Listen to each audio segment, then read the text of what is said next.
Putin पर Biden के बयान पर भड़का है रूस। क्रेमलिन प्रवक्ता दिमित्री पेस्कोव ने कहा बाइडेन के सख्त अल्फाज बर्दाश्त से बाहर हो गए हैं। चिड़चिड़ेपन के शिकार हो गए लगते हैं बाइडेन। रूस ने कहा है बाइडेन ने पुतिन को कातिल तानाशाह और शातिर ठग तो कहा ही, वॉर क्रिमिनल भी, युद्ध अपराधी भी कहा, और इस तरह के विशेषणों के चलते सख्त नाराज है क्रेमलिन। प्रवक्ता ने कहा है कि ये तो बर्दाश्त नहीं होगा। क्या ये एक बात मैं अचल सर के पास निश्चित रूप से समझने जाऊंगा कि जो एक ट्रेडिशनल डेमोक्रेसी का तकाजा कहता है कि आप बैठें, बात करें आपस में, पब्लिक के जरिए कोई मैसेज देने की एक दूसरे को कोशिश ना करें, क्या ये इस मामले में युद्ध को भड़काने वाली सबसे बड़ी गलती दिखाई दे रही है क्या?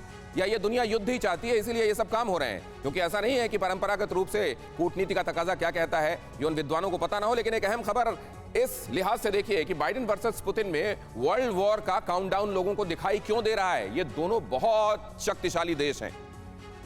आप जानते हैं कि हर तरीके से, रिसोर्सेस के हिसाब से, भूभाग के हिसाब से, ताकत के हिसाब से ये बहुत बड़े देश हैं।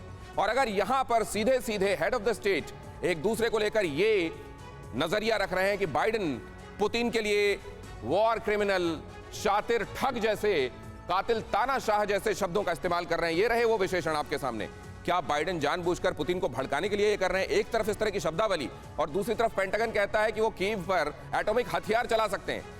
जब एक तरफ आप भड़काने में कोई कसर छोड़ नहीं रहे हैं, तो क्या आप ये चाहते हैं कि यूक्रेन, जो पहले ही अखाड़ा बना हुआ है आप दोनों के अहम का, वो और रौंदा जाए और वहां बम तक गिर जाए? आज तक अमेरिका के ऊपर ये इल्जाम है कि आप दुनिया भर में शांति की बातें करते हैं, लेकिन दुनिया में पहली और आखिरी बार अगर किसी ने एटॉमिक हथियार चलाया है और दुनिया ने उसकी विभीषिका देखी है, तो उसका सबसे बड़ा क्रिमिनल केवल केवल केवल अमेरिका है। उसके अलावा किसी ने ये गंदी नजीर दुनिया के सामने नहीं रखी है। तो क्या इसीलिए अपने साथ रूस को भी एक इस जराइम के मामले में घसीटने के लिए अमेरिका की तरफ से उकसावे की ये बातें की जा रही हैं?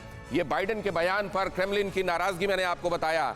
उधर से कहा जा रहा है कि क्या आप चिड़चिड़े हो गए, और क्या ये बाइडेन के चिड़चिड़े स्वभाव को दर्शा रहा है? मुझे तो लगता है कि इस तरीके की आलोचना भी बहुत सॉफ्ट तरीके से किया गया क्रिटिसिज्म है। ये तो इसके लिए बहुत सख्त अल्फाज रूस की तरफ से भी इस्तेमाल किए जा सकते थे। मैं जरा इसको समझना चाहता हूं अचल सर, ये क्या अमेरिका उकसाने में कोई कसर छोड़ रहा है सर? देखिए, अमेरिका का हित क्या है, हम कई बार इस बात को डिस्कस कर चुके हैं कि अमेरिका चाहता है, या अमेरिका ने जो अपनी अब तक की इन्वॉल्वमेंट्स रही हैं, चाहे इराक में रही हो, लीबिया में, अफगानिस्तान में, मुझे लगता है अमेरिका ने एक सबक सीखा है। वो ये सीखा है कि अपना एक भी बुलेट फायर किए बिना, अपना एक भी सोल्जर खोए बिना जो भी उनकी लड़ाई है उससे कैसे जीता जाए। अब इस समय उनका उद्देश्य रशिया को हर हालत में कमजोर बनाना है, और वो कमजोर बनाने की दिशा में ही काम कर रहे हैं। वो बार बार, अगर आपने बाइडेन का अभी लास्ट स्टेटमेंट सुनी हो, तो किस तरह शातिराना मुस्कान के साथ वो बोल रहे थे कि I am going to punish Russia, और अपने लोगों से कह रहे थे देखिए आप इस बात को मान के चलिए कि ये आजकल में ये नहीं फैसला होने वाला, ये लड़ाई लंबी चलने वाली है, और हम हर हालत में यूक्रेन का साथ देंगे। अब वो यूक्रेन के प्रधान राष्ट्रपति को अपनी संसद में बुलवाते हैं और उस पर तालियां बजाते हैं।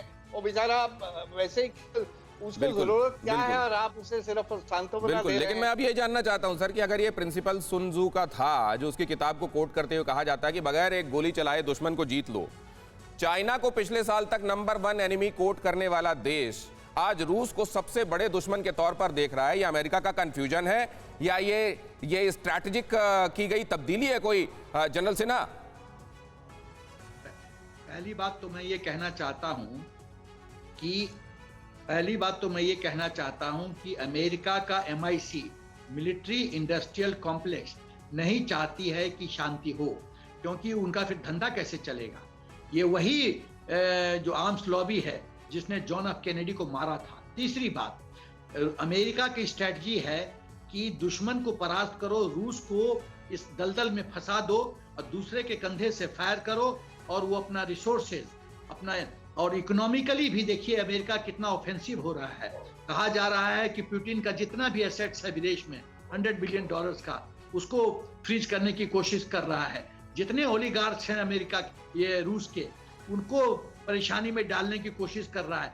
तो धीरे धीरे वो नट जो है, स्क्रू जो है वो टाइटन कर रहा है ताकि रूस बहुत कमजोर पड़ जाए। ये और उसका तो कुछ जा नहीं रहा, वो तो सेफ वहां बैठा हुआ है। तो आप ये समझिए कि ये जंग इतना जल्दी, और ये भड़काने का क्या मतलब हुआ?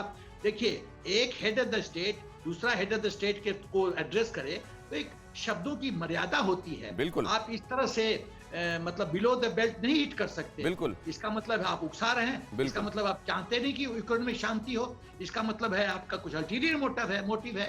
तो आप यूएनएससी के परमानेंट मेंबर हो, आप शांति नहीं चाहते हो, ये सब प्रश्न उठता है। लेकिन अब सवाल ये है सर कि क्या ये बात भांपी जा रही है, रूस की तरफ से भांपी जा रही है? क्या यूक्रेन इस बात को समझ रहा है कि किस तरीके से उसको उकसा कर, किस तरीके से उसको इस चाल में फंसा कर रूस को कमजोर करने के लिए लड़ाई लड़ी गई, लेकिन ये पूरा अखाड़ा बना दिया गया, यूक्रेन को तबाह हो गया यूक्रेन? क्या कम से कम वहां के वो लोग जो जेलेंस्की को अपने हीरो के तौर पर देखते हैं, उनको ये बात समझ में आ रही है सर? अचल सर, देखिए, मुझे लगता है, अचल सर से सवाल है सर, आता हूं आपके पास। नहीं दिनेश, मुझे लगता है कि जेलेंस्की को तो ये बात अच्छे से समझ में आ गई है, और वो ओपनली पब्लिकली इस बारे में वो कई बार बात कर चुके हैं, और उन्होंने पब्लिक फोरम से उनकी जब पार्लियामेंट को संबोधित किया है, हर जगह उन्होंने कहा कि देखिए आप हमें हर तरह से मदद कीजिए, ये आप जो कर रहे हैं वो कम है। और लेकिन चूंकि वो ये इस बात को समझ चुके हैं कि नाटो ने मन बना लिया है कि उन्होंने अपनी फोर्सेस नहीं भेजनी है, और वो चीजें कर रहे हैं जिसका इमीडिएट फायदा उक्राइन को नहीं है। Ukraine every day by hour by minute उस पर जो डिस्ट्रक्शन हो रही है, सालों साल लगेंगे उसे रिस्टोर करने में।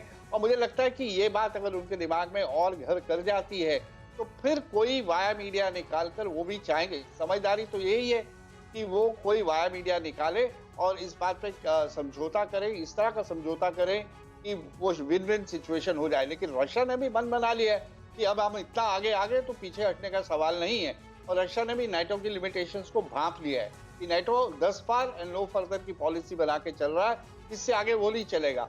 और रशिया उसके किसी भी उकसाने या भड़काने के ऊपर कुछ ऐसा नहीं करने वाला कि दुनिया उससे वर्ल्ड वॉर की जो है जिम्मेदारी उसके ऊपर ठहराए। राइट, फिर वो प्रोवोकेशन ये है कौन बाइट कर रहा है। अब देखिए कौन उकसाता है और कौन उसके बहकावे में आता है। राइट, ये बात जॉर्जिया में भी हुई थी 2008 में, मुझे नहीं लगता रशिया इसे रिपीट होने देगा। रशिया प्रोवोक नहीं होगा, लेकिन प्रोवोकेशन में कोई कमी अमेरिका की तरफ से छोड़ी नहीं जा रही। और ऐसा क्यों किया जा रहा है? मिलिट्री इंडस्ट्रियल कॉम्प्लेक्स नहीं चाहता कि शांति हो, ये इस वार्ता का अभी तक का निचोड़। परवाह देश की, सोमवार से शुक्रवार रात 10 बजे TV9 भारतवर्ष पर।